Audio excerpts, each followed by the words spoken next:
Welcome once again to swingster.com. My name is David Banks. This is our weekly blog. Again, we're going to be doing video obviously this week. And this week I want to talk about an area that I find for a far too vast number of golfers a challenge. And they think they have issues with their golf swing, which they may very well have, but they don't realize that the way our body functions, the way our body needs to function, is based on what is called a kinetic chain, or kinetic link. And that simply means the order in which the parts are demanded to move and in which they're designed to move. It's based on our physiology and based on the number of muscles and bones and ligaments and tendons. We're pretty much all the same. So in golf and in a lot of activities, we have what is referred to as the distal part, which is the outermost, and that's the golf club. Baseball would be the bat, etc. If you're actually throwing a ball, then it would be the ball itself in your hand. So that's the outermost part.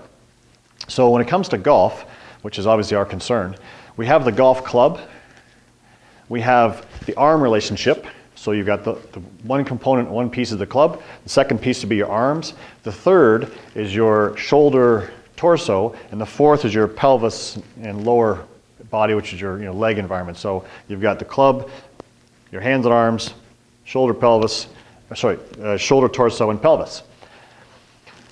You see a lot of people talking about, certain parts, like get your legs moving, get those hips turning, whatever else, and they're all very important things, but we have to understand that the golf club strikes the ball, and therefore, because this is the most important piece of the puzzle, how's the face angle, how's the path, how's our attack angle, all these things are very important. We have to understand that the delivery of the golf club, which transfers energy to the golf ball, is what we're all trying to achieve, and we have to make sure that that piece and the link connected to it are effective. If we don't have effectiveness at the final link, then any link prior to that is going to hit a roadblock and then the traffic stops.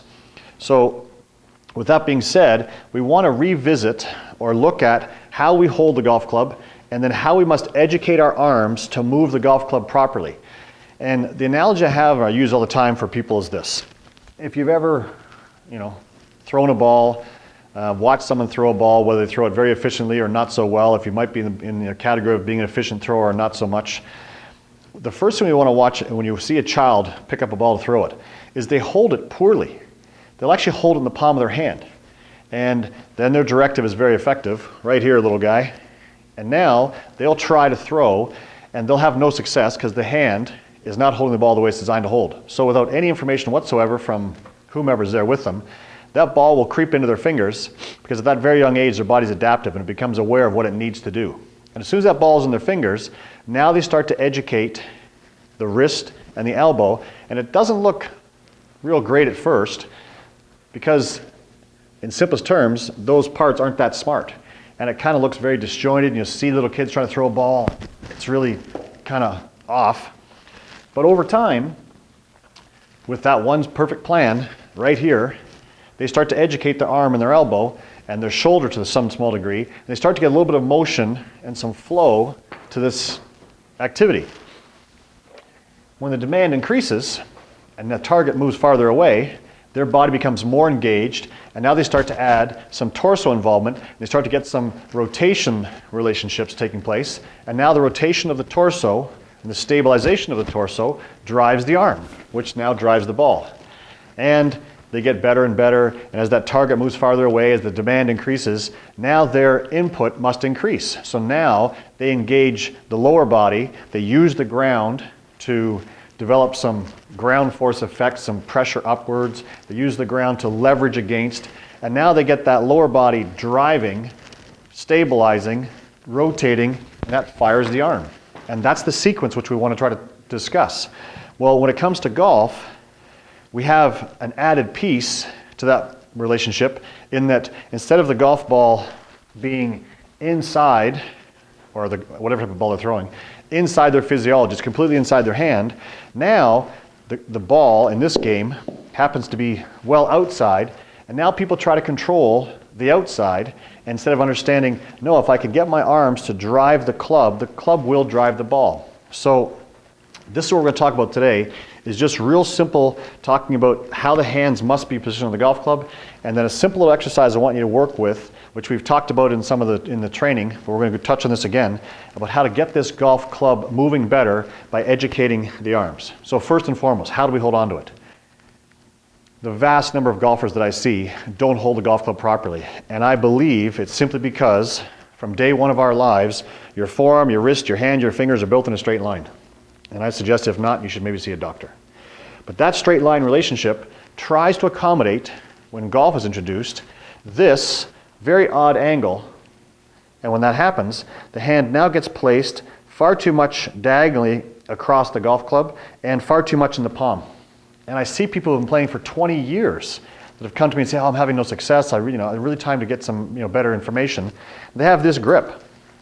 And it means that their bodies try to become effective in performing athletically from an absolutely ineffective, non-physiologically functional relationship.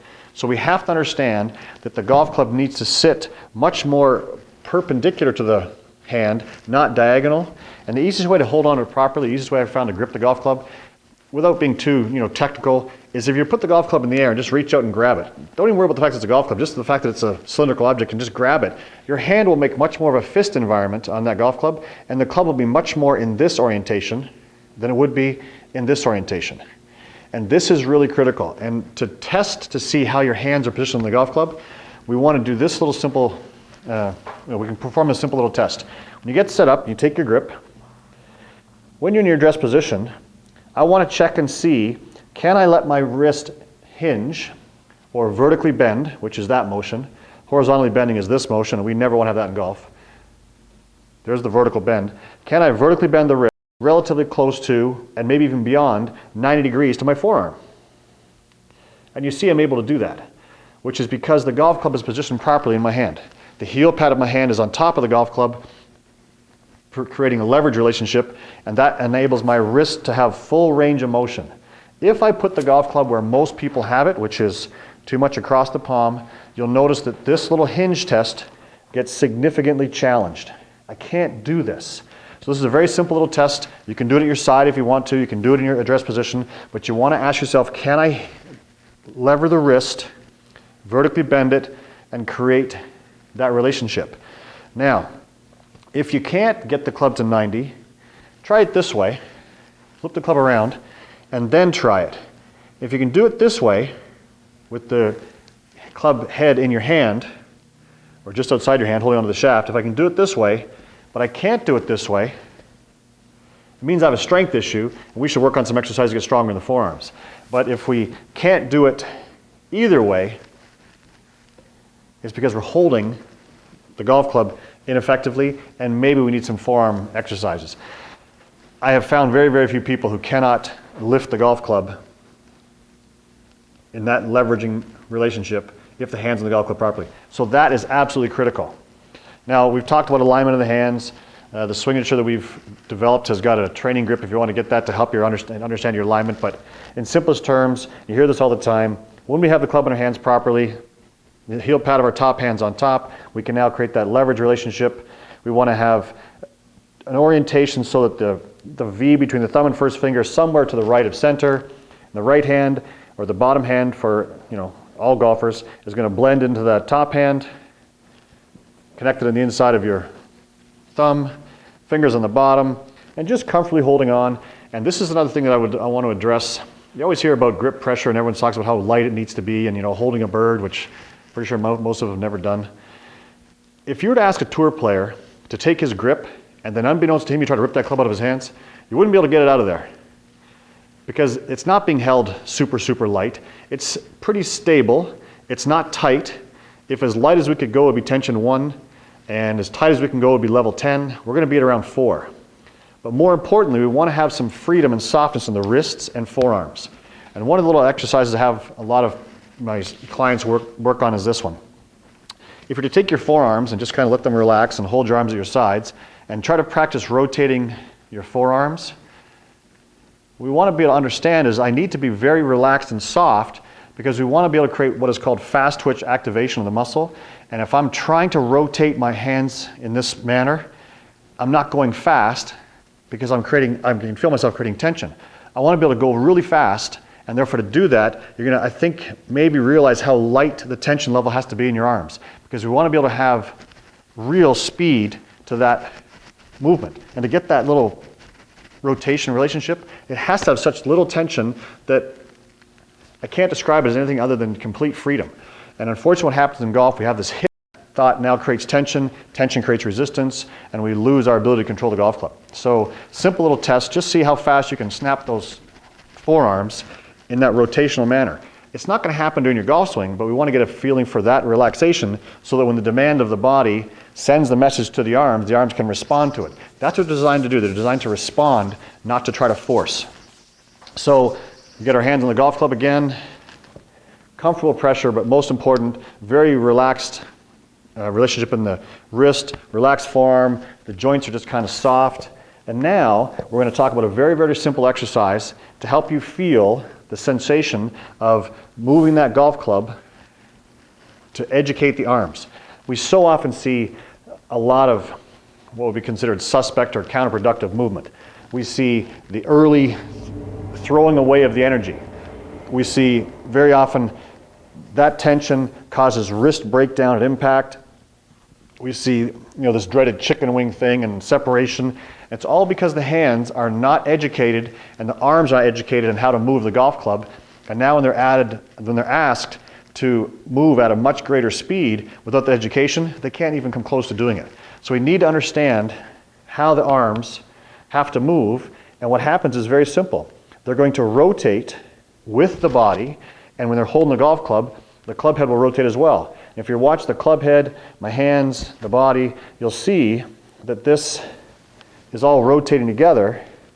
And this is a position that most recreational golfers don't achieve, and yet all high-level players do. And you see the pictures in the magazines, they always talk about how much extension is there. Well, that's a byproduct of the rotation relationship of the body sending the message to the arms. We're going to get to that maybe next week or the week after. Right now, we want to simply understand to feel the club face and the arms rotating. And the simplest way to do this is a simple little exercise called toe up and toe up. And I'm going to try to get a feeling for where I happen to be. If you're to watch this video, you'll see I've got some weight loading back. I've got some extension of the lead arm. The toe of the club is somewhere towards the sky. It doesn't have to be exactly vertical, but somewhere close. Face shouldn't be pointing down or pointing up, just somewhere in that neighborhood. And now, as we swing forward, the weight should gently shift. And most importantly, the club face must rotate and create the kind of opposite picture.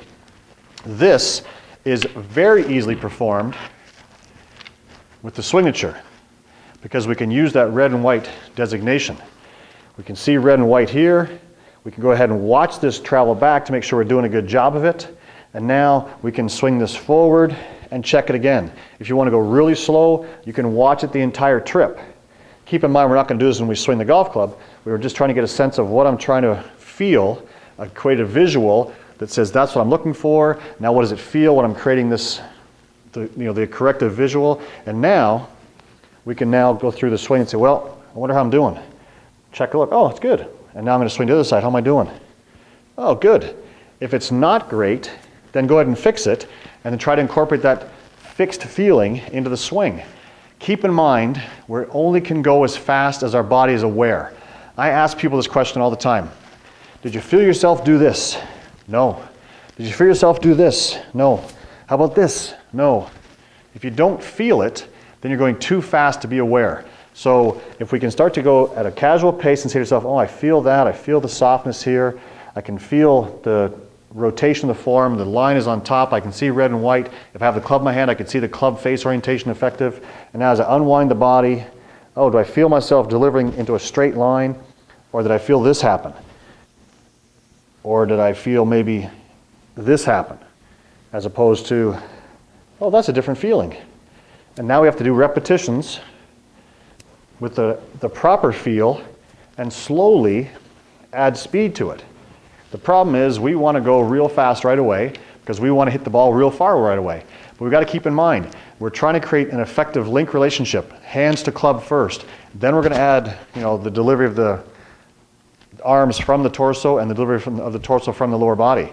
When a child learns to throw a ball, even though they were, fairly full exertion, they were still going slow because their body didn't know how to go any faster yet. So we want to keep that in mind.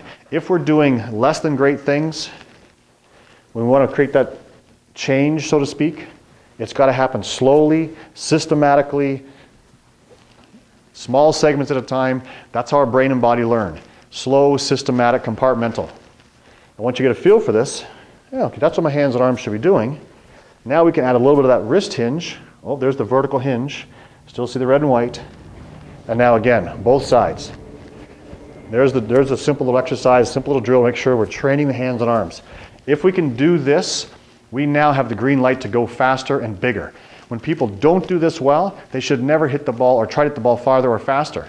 And some might say, well, then how can I play golf? Well, maybe you shouldn't be on the golf course yet. We don't go to the top of the mountain. We don't know how to ski. We don't go to the middle of the ocean. We don't know how to swim. We probably shouldn't be on the golf course if we don't know how to at least reasonably affect that golf ball in a positive manner. So work on that, a couple of exercises.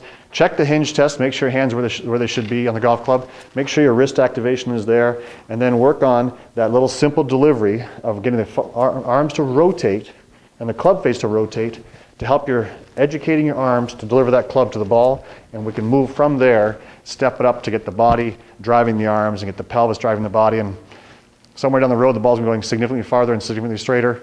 Two great things. Work on that. We'll talk to you soon.